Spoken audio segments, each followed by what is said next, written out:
Good morning, কেমন আছো সবাই? আশা করি সবাই খুব ভালো আছো। আমিও খুব ভালো আছি। আর প্রতিবারের মতো আজকেও আবার একটা নতুন ব্লগ নিয়ে তোমাদের কাছে চলে এসেছি। ব্লগটা শুরু হয়ে গেছে, তার আগে তোমরা ক্লিপসটা দেখেই নিয়েছো ব্লগে আজকে কি কি আছে। তো আজকে আমার পুরো ব্লগটা একটু শপিংয়ের ব্যাপারে রয়েছে। শপিং মানে ইন্টারেস্টিং, যদি তোমাদের দেখতে ভালো লাগে শপিং করতে তো তোমরা পুরো ব্লগটাই জুড়ে থাকবে, একদম স্কিপ করবে না। স্কিপ করলে অনেক কিছু মিস করে যাবে, কারণ অনেক কিছু মিক্সড আপ হয়ে এই ব্লগটা যাওয়া থেকে শুরু হয়েছে। কোথায় গেলাম, কিভাবে গেলাম, মানে যাওয়ার পথটাও বেশ একটা সুন্দর জায়গা দিয়ে আমি যাব, যেটা আমি তোমাদের দেখাবো। এখন যেটা দেখাচ্ছি এটা তো আমি রোজই দেখাই এই রাস্তাটা, কিন্তু এরপর একটা নতুন ট্রান্সপোর্ট, মানে জল, স্থল, আকাশ সব রকম ব্যাপার রয়েছে। তো আজকে আমি একটা বেশ জলপথে যাব, সেটাও তোমাদের সাথে শেয়ার করেছি এই ব্লগে। তো তোমরা দেখতে থাকো। আর বর্ষাকালে আমাদের এখানে মাঠগুলো দেখো জলে পুরো ভরে গেছে। এটা একটা অন্যরকম মানে ভালো লাগা, জানো তো। অন্যান্য সময় কি হয়, সবুজ ধানে ভরে যায়, কিন্তু বর্ষাকালে যখন এখান দিয়ে যাবে মাঠের ধার দিয়ে, তখন শুধুই জল দেখতে পাবে। কারণ মাঠগুলো চাষও হয়েছে, জলের প্রয়োজনও এই সময় একটা চাষ হয়। তো বৃষ্টির জলেই এগুলো দেখো পরিপূর্ণ হয়ে গেছে। আর দূরে যে সবুজ ঘাসগুলো দেখছো, ওগুলো অলরেডি চাষ করা হয়ে গেছে। তো মাঠঘাট পেরিয়ে চলে এসেছি স্টেশনে। রোজকারের মতো একদম একই টাইমে, যে টাইমে আমি এখান থেকে ট্রেন ধরি, সেই ট্রেনেই আমি উঠবো বলে চলে এসেছি। ট্রেন তো একদম ফাঁকা থাকে, তোমরা তো জানো। তো সে দেখো আমি একটু এগিয়ে যাচ্ছি, ওই প্ল্যাটফর্মটায় যেতে হবে, কারণ ওই প্ল্যাটফর্মেই ট্রেনটা আসবে। আর ওই পাশে একটা অলরেডি ট্রেন দাঁড় করিয়ে রেখেছে। সানডের দিন ট্রেনের সমস্ত কাজকর্ম হয়, অনেক ট্রেন দাঁড়িয়ে থাকে, অনেক ট্রেন ক্যান্সেল থাকে, অনেক থ্রু ট্রেনও পাস হয়, আমি দেখেছি। তো এই সব কিছু মিলিয়ে কাজ যেগুলো থাকে সেগুলো সবই করতে হবে। এইসবের কিছু কথা ভেবে বাড়িতে বসে থাকলেও চলবে না। এরকম অনেক হয়েছে যে ট্রেন ক্যান্সেল হয়ে গেছে। মানে ধরো 10টার সময় আমি আমার মেয়েকে নিয়ে সেখানে পৌঁছে গেছি, তারপর শুনতে পেলাম যে 11টা থেকে 5টা পর্যন্ত ট্রেন বন্ধ। আর বিশেষ করে রবিবার করেই এগুলো হয়, কারণ রবিবার দিনই ওরা সুযোগ পায় ট্রেনের কাজগুলো করার। তার সারা সপ্তাহে ডেলি প্যাসেঞ্জারের চাপটা থাকে, তো তখন ট্রেন ক্যান্সেল করলে তাদের একটু অসুবিধা হয়ে যায়। তো যাই হোক, আমি ওখানে গিয়ে একটু চা খেতে ইচ্ছা করলো, কারণ অনেক সকালে বেরিয়েছি। সকালবেলা বাড়ি থেকে চা খেয়ে বেরিয়েছিলাম, কিন্তু ওয়েদারটা যেহেতু বেশ একটু ঠান্ডা ঠান্ডা, বৃষ্টি বাদলের দিন, তো আর একবার একটু চা খেতে ইচ্ছা করলো। আর ছোট মেয়ে তো যা দেখবে তাকে ওকে কিছু কিনে দিতেই হবে। তো সাথে ওর জন্য একটা জুস আর একটা ছোট্ট কেক নিয়ে নিলাম। তো আর বড় মেয়ে আমার বসে আছে, বড় মেয়ে তোমাদেরকে এই ভিডিওটা করে দেখাচ্ছে, কারণ আমি ওখানে জিনিসগুলো কিনতে গিয়েছিলাম। দেখো আমার মেয়ে 2 হাতে 2টো জিনিস নিয়ে কত খুশি, দেখো তোমাদেরকে দেখাচ্ছে। তোমরা কিন্তু কমেন্টে জানিও আমার মেয়েগুলো কি কি নিয়েছে। দেখো জুস নিয়েছে, একটা ম্যাঙ্গো জুস নিয়েছে আর একটা কেক নিয়েছে। আর আমি ওই দিকটায় একটু বসে গরম চাটা খেয়ে নিলাম, কারণ ছোট মেয়ের পাশে বসলে ও যা দুষ্টু না, হয়তো একটু নাড়া দিয়ে দিল বা কিছু ধাক্কা দিয়ে দিল, গরম চাটা গায়ে পড়ে যেতে পারে। তো যতক্ষণ আমি চা খেয়েছি ওই দিকটাই চাটা খেয়ে তারপর ডাস্টবিনে কাপটা ফেলে আবার আমি চলে এলাম। স্টেশনে বসে আছি, দেখলাম ওইদিকে যে ট্রেনটা দাঁড়িয়েছিল, ট্রেনটা আমি প্রথমে ভালো করে লক্ষ্য করিনি, পরে যখন লক্ষ্য করলাম দেখো ট্রেনটার গায়ে অনেক কিছু পেন্টিং করা আছে। এইগুলো সব কিছু জিনিসগুলো একটু ভালো করে দেখলে বোঝা যাচ্ছে আমাদের যে ইন্ডিয়ার মধ্যে যা কিছু স্থপতি, ঐতিহ্য, বেড়ানোর মানে বিভিন্ন রকমের যে মূল্যবান জায়গাগুলো, যে মিনারগুলো, এই ধরনের জিনিসগুলো রাখা, মানে আঁকা আছে, পেন্ট করা আছে। দেখে ভালো লাগছিল, খুব সুন্দর মানে প্রিন্ট করা আছে এগুলো। তো প্রথমে তো আমি জিনিসটা লক্ষ্য করিনি, তারপর দেখলাম বেশ ভালোই লাগলো। তারপর ট্রেন এসে গেল, ট্রেনে বসে পড়েছি। আর ট্রেন তো দেখো পুরো ফাঁকা ফাঁকা ফাঁকা। ট্রেনে বসলে নিজেকে বেশ মনে হয় যেন এই কামরাটা আমারই, মানে আমি এই কামরার মধ্যে যা খুশি তাই করতে পারি, আরামসে বসতে পারি হাত পা ছড়িয়ে। তো ট্রেন ছেড়ে দিয়েছে, জানালার ধারে জায়গা পেয়ে গেছি। আজকেও জানালার ধার দিয়ে সব কিছু দেখতে দেখতে বেশ ভালো করেই আজকে জার্নিটা হবে, বুঝতে পেরেছো। ফেরার সময় তো এত সুন্দর জার্নি হয় না, কিন্তু যাওয়ার সময় জার্নিটা একদম ফুল এনজয় হয়, মানে কোনো মানে রিল্যাক্স, আশেপাশের গ্যাঞ্জাম থাকে না, কিছুই থাকে না। আর মেয়েরা দেখো এখানে বসেছে। ছোট মেয়ের এখন কিছুক্ষণ ইচ্ছা হয়েছে ও দিদির পাশে বসবে, আমার কাছে আসবে না। তো বললো আমি দিদির কাছেই বসবো। আমি বললাম ঠিক আছে বসো কিছুক্ষণ। তারপরও কিছুক্ষণ পর ঘুম ঘুম ভাব এসে গেলেই ও আমার কাছে চলে আসবে। তো দেখো আজকেও ট্রেনের বাইরে থেকে ওয়েদারটা একটু বেশ মেঘলাই রাখছিল, কারণ সত্যি করেই সেদিন মেঘ ছিল, অল্প অল্প হালকা মাঝে মাঝে ঝিরঝির করে বৃষ্টিও আসছিল। দেখতে তো ভালো লাগছিল, মনে হচ্ছিল দূর থেকে যেন একটা পাহাড়ি এলাকা। দেখো খুব সুন্দর দেখতে লাগছিল, মানে এই যে গাছের এই যে বাগানগুলোকে এক একটা পাহাড় মনে হচ্ছে। দূরের যে একদম ঝোপ ঝোপ জঙ্গল, সেগুলোকে এক একটা পাহাড় মনে হচ্ছে। আর পাহাড়ের মাঝে মাঝে এই ছোট্ট ছোট্ট তুলি দিয়ে আঁকা যেন বাড়ি, খুব সুন্দর লাগছিল দৃশ্যগুলো। তো যাই হোক, ওখান থেকে আবার স্টেশনে নেমে গেছি। নেমে মেয়েকে কোচিং ক্লাসে ঢুকিয়ে দেবো। আজকে আর আমি ভিতরে যাব না, কারণ আজকে আমাকে এক জায়গায় যেতে হবে, যেটা আমি তোমাদের প্রথমেই বলেছি যে আজকে আমি একটু শপিং করতে যাব।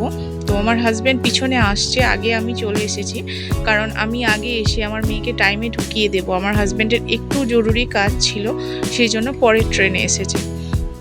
তো মেয়ে তো মোটামুটি প্রায় ক্লাসের কাছেই চলে এসছে। মেয়েকে এখান থেকেই আমি টাটা করে দেব। মেয়ে ঢুকে গেলে আমরা আবার স্টেশনে পৌঁছে যাব, ওখানে আমার হাজব্যান্ড আসবে, একসাথে বেরিয়ে যাব। তো ওখান থেকে দেখো আমার হাজব্যান্ড এসে গেছে, আমরা একসাথে এবার আজকে বোটে করে ওই পাড়ে যাব। তো এটাই একটা নতুন একটা জার্নি, যার জন্যই আমি তোমাদের বলেছিলাম যে তোমরা ভিডিওটা প্লিজ কেউ স্কিপ করো না, তাহলে এই ছোট্টখাট্টো যে এনজয়মেন্টগুলো তোমরা দেখতে পাবে না। তো এটা আমার ছোট মেয়ের কাছে প্রথম এক্সপিরিয়েন্স বোটে চাপা। আমরা অনেকবার এরকম স্টিমারে চেপে নৌকা মানে যাতায়াত করেছি, এপার ওপার করেছি, কিন্তু ওর কাছে একটা নতুন ব্যাপার। আর ওর কাছে নতুন, ওর যে মানে খুশি হবে, এটা আমাদের কাছে একটা বড় পাওয়া। তো এটা বেশ ভালো লাগছিল, ওকে ভালো করে দেখাচ্ছিলাম যে দেখ নৌকা ঠিক কি সুন্দর লাগে, ওইগুলো দেখ নদী, এটা গঙ্গা নদী, এইভাবে বলছিলাম।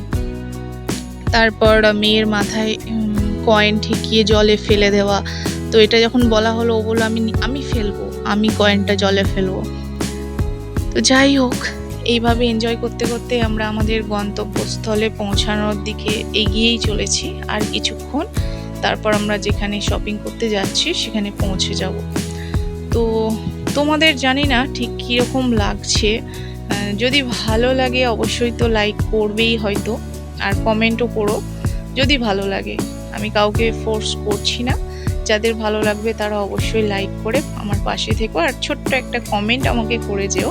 তোমাদের এই সুন্দর সুন্দর কমেন্টগুলো সত্যি করেই আমার মনকে খুব খুশি করে তোলে।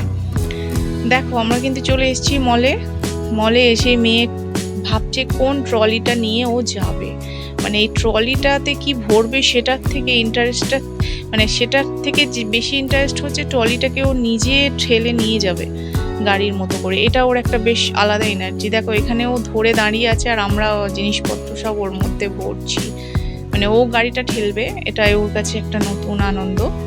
তো জিনিস তো অনেক কিছুই ছিল, আমাদেরও নেওয়ার অনেক কিছুই ছিল, আবার অনেক কিছু মিসও হয়ে গেছে, কারণ খুব তাড়াতাড়ি ব্যাপারটা মেটাতে হবে, ওদিকে মেয়ের আবার টিউশন শেষ হয়ে যাবে। তো সেই জন্য একটু তাড়াহুড়ো করে নিতে গিয়ে দু একটা জিনিস মিস হয়ে গেছে। তাও দেখো পুরো ট্রলি ভর্তি হয়ে গেছে, মানে নিতে নিতে তখন আর মনে থাকে না যে কি মানে কতটা জিনিস হচ্ছে। আর আমার মেয়ে কত খুশি, দেখো ট্রলির মধ্যে একদম ট্রলিটাকে ঠেলে ঠেলে নিয়ে যাচ্ছে। তো ওখান থেকে সব কিছু জিনিস নিয়ে ওখানে কিছুটা পথ হেঁটে আসতে হবে। তো সেই পথটা এতটা নির্জন আর এতটা সুন্দর, আমি তোমাদের কিছু বলতে পারছি না, তোমরা শুধু দেখো। মানে আমার কি ভালো যে লাগছিল না এখান দিয়ে হাঁটতে হাঁটতে। কিন্তু এটা কিন্তু খুব সেফ প্লেস, হ্যাঁ, এটা আমি বলতে পারবো না তোমাদের ঠিক কোন জায়গা, কিন্তু সত্যি করেই এখানটা কোনো ভয়ের ব্যাপার নেই, পুরো একটা সেফ প্লেস। এই যে আমি নির্জন জায়গা দিয়ে আমার মেয়েকে নিয়ে যাচ্ছি হেঁটে, কোনো ভয়ের ব্যাপারই নেই, অনেক সিকিউরিটি রয়েছে, অনেক কিছু রয়েছে, খুব জায়গাটা সত্যি খুব সুন্দর। ওখান থেকে আমরা আবার মেয়ের কোচিং ক্লাসে এসে একটু রেস্ট করছিলাম, আর কিছুক্ষণের টাইমের অপেক্ষা। আর ইতিমধ্যে আমার হাজব্যান্ড ঘুমিয়ে গেছে, ক্লান্ত হয়ে গেছে, কিন্তু মেয়ে তো ঘুমাতে দিলে তবে না, যতবার ঘুমাতে যাচ্ছে মেয়ে বাবাকে তুলে দিচ্ছে। তো আজকে ও আর ঘুমায়নি, যেহেতু ওই বাইরে গিয়েছিল, তো না হলে ও দুপুরে একটু ঘুমিয়ে যায়। দেখো বারবার ওর বাবাকে ডিস্টার্ব করছে। তো করতে করতে আমাদের সব কাজ হয়ে গেল, আমরা মানে মেয়ের ক্লাসও শেষ হয়ে গেছে, স্টেশনে চলে এসেছি। আর এখন স্টেশনে বসে সূর্যটা পশ্চিম দিকে ঢলে পড়েছে, সেটাই একটু দেখছিলাম, ভালো লাগছিল আকাশটা। খুব সুন্দর দূরে যখন সূর্যটা ডুবতে চলেছে ওই মুহূর্তটা খুব মানে সুন্দর দেখতে লাগছিল। আর ওখানে কয়েকটা ঘুড়ি উঠছিল যেগুলো আমার ক্যামেরাতে অতটা ভালো আসেনি, সেই জন্য আমি তোমাদের দেখাতে পারিনি।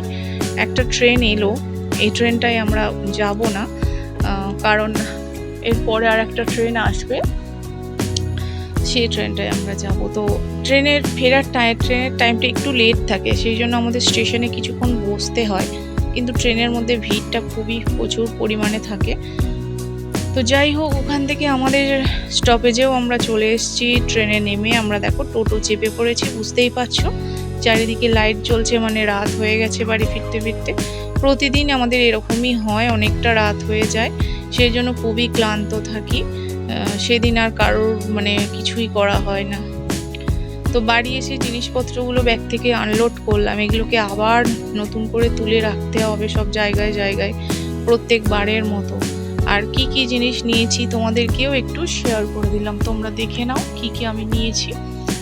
অনেক কিছু, বারবার বলছি, অনেক কিছু আমার মিস হয়ে গেছে জানো, লিস্ট করে তো নিয়ে যাওয়া হয়নি, যেগুলো চোখের সামনে দেখতে পেয়েছি নিয়েছি।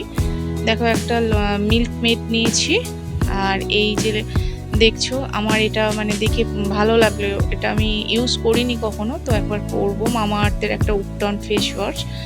আর এই লঙ্কার আচারটা একটু দেখে খেতে ইচ্ছা করলো। অ্যাকচুয়ালি লঙ্কার আচারগুলো অনেক কাজে ব্যবহার হয়, পরোটার সাথেও খাওয়া যাবে, মুড়িতেও মাখা যাবে। পাইনঅ্যাপেল একটা জ্যাম নিয়েছি, যেটা আমার মেয়েকে স্কুলে টিফিনে কাজে লাগবে। সাথে red chilli sauce, green chilli sauce, tomato chilli sauce, বিভিন্ন রকমের সসগুলো আমার লাগে বাড়িতে। আর এই যে ক্লিনিক প্লাস হেয়ার অয়েলটা, এটা আমার হাজব্যান্ড ইউজ করে, মানে এটা এত সুন্দর একটা পাতলা হেয়ার অয়েলটা না, যেটা খুবই ভালো আর জমেও না। তো এই ধরনের রেগুলার আমাদের গ্রোসারি যেগুলো সংসারে লাগে সেই ধরনের জিনিসই নিয়েছি। তো ম্যাগিও নেওয়া হয়েছে মেয়েদের জন্য, এই যে বিস্কিট নিয়েছি, ম্যাগি, কমপ্ল্যান, এই ধরনের জিনিসগুলো তো প্রত্যেকবার লাগে। আর দেখো একটা বড় হাগিসের প্যাকেট উঠিয়ে নিয়েছি, বারবার যেতে হবে না। আর ফিয়ামার কয়েকটা সাবানও নিয়েছি, প্রত্যেকবার চেঞ্জ করে করে আমরা সাবানটা ইউজ করি, জানি যখন যেটা ভালো লাগে, যে এবারে ফিয়ামা নিলাম তো পরের বার সিনথল, তারপরের বার মার্গো, এরকম অপশান, কোনো ফিক্সড নির্দিষ্ট কোনো আমাদের কোনো সাবানের নেই, যেরকম ইউজ করা মানে ভালো লাগে নিতে থাকি। তো তারপরে এই জিনিসগুলো তাড়াতাড়ি আমি আলমারির মধ্যে ঢুকিয়ে রাখলাম। এই কাঠের এই আলমারিটার মধ্যে আমার এই গ্রোসারির জিনিসগুলো আমি রাখি, সাথে আরও অনেক কিছুই থাকে। তো আমি জিনিসগুলো এক এক করে সব ভরে ফেললাম। তারপর আরেকটা জিনিস আমি তোমাদের দেখাই, যেটা বলা হয়নি, ওখানে আমার হাজব্যান্ড একটা দাদার সাথে সার্ভিস করে, তো তার সাথে দেখা হয়ে গিয়েছিল। তো দাদার ওইখানেই বাড়ি, দাদার বাড়ির গাছের থেকে দেখো আমাকে কয়েকটা গাছ থেকে আম এনে দিয়েছে। দেখো এই সময় তো আম পাওয়া যাচ্ছে না, কাঁচা আম, বুঝতে পারছো কত অমূল্য একটা জিনিস, আবার বাড়ির গাছ থেকে। তো এটা খুবই একটা বড় পাওয়া, একটা বড় ভালোবাসা বলতে পারো, দাদার তরফ থেকে বোনকে দেওয়া। তো এই যে দিয়েছে কয়েকটা আম আর গাছের কয়েকটা লেবু, যেহেতু আমরা দাদাদের এলাকায় গেছি, দাদা আমাদের যথেষ্ট ওইভাবে মানে কেয়ার করেছে। তো একদম ভিডিও শেষে চলে এসেছি, দেখে বুঝতেই পারছো কতটা ক্লান্ত, সারাদিনের ক্লান্তি নিয়ে ভিডিও বানিয়ে নিয়েছি, তাও তোমাদের জন্য। চলো ভিডিওটা এবার শেষ করি, ভিডিওটা আর বেশি বড় করবো না। আর কেমন লাগলো ভিডিওটা অবশ্যই জানাবে, দেখা হচ্ছে পরের ভিডিওতে, ততক্ষণের জন্য টাটা, ভালো থেকো।